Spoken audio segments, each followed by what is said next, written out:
My name is JoAnn, and my assault occurred in Washington County.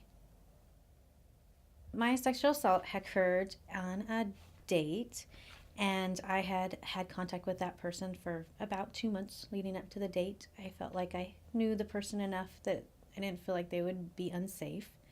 Um, Went on a date, had a drink, and left my drink on the bar. And when I came back from the bathroom to ironically do my check in with my date friend, I always had a safe friend that I would call. Um, I drank a little bit. There was a new drink there, and I drank it, and I felt sick. I felt really sick within about 5-10 minutes. And we had walked down to another part of the establishment that we were at, and I could barely walk by then. And I went to the bartender and asked him for some water, and I couldn't explain, but I was like seeing double by then. And the bartender gave me some water. I don't remember a lot of what happened the next hour or so, but the the part that I started remembering was that I was in a car and I was getting the crap beat out of me, and um, it just progressed to a sexual assault. I couldn't get out of the car. The doors were locked. I was in the back of the car. Um, and I was able to talk my way out of that car. And so I didn't go to the police right away. I went to work the next morning. I took a lot of ibuprofen. Went to work, and I teach, so I have to stand a lot, and I couldn't get through my day. Um, I had handprints and punch marks all over me. And I remember my teacher's assistant going, "JoAnn, what is wrong with you today?" And I just said, I got to go home. And I drove home, tried to still keep my routine for my kids, brought them to youth group that night. And then I still was like trying to keep control of my schedule and of my life, and try to fit in help for myself. So then I went to I still had not told anybody what had happened. I went to the hospital, and I didn't even know how to tell the charge nurse. I remember at the ER, they're like, "Well, why are you here?"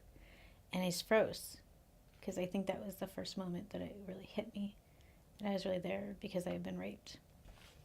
And I tried to say it and couldn't say it to the nurse. So I asked for a piece of paper, and she's just looking at me like I was so like, "What is this lady doing?" I don't know what she was thinking about me, but she just looked at me strange. So I wrote it down, and I said, "I'm here because I was raped." And that is the first time that I told anybody. And then I saw the rape. They had a special nurse that worked with me, doing the exam and everything. But I was so ashamed of the situation, and being in a situation where I could be raped. And I just wanted it to go away, but I knew that my injuries were enough that I had to get some medical help, because I had been bleeding. I had just beat marks all over me, and I knew I needed help. And I know that the nurse was great. She asked me lots of questions, and they sent a sexual assault resource gal to the hospital to talk with me. And honestly, I still mentally was still at a place where I just didn't want to talk about it. I was okay with the nurse because I felt a little safer with the nurse, because I knew that she was legally obligated not to tell anybody. So in the back of my head, I was like, okay. And then you have this other person come in who I know was trained, but it was just so humiliating, because they're taking pictures of you. They're they're taking pictures of every area of you, and they're diagramming the bruises and the injuries, and you kind of feel like you're in this petri dish, and then everybody wants to talk to you about how you feel, and the very last thing you want to do is talk about your feelings, and because you want it, at least for me, I wanted it to go away, and then I felt like there was this pressure. Okay, well, you don't want this person to get away with it, so you're going to want to talk to a police officer, and we can have police officers there, and And, up until the point that I wrote that down on the little note to the ER person, I really hadn't accepted that I had been raped.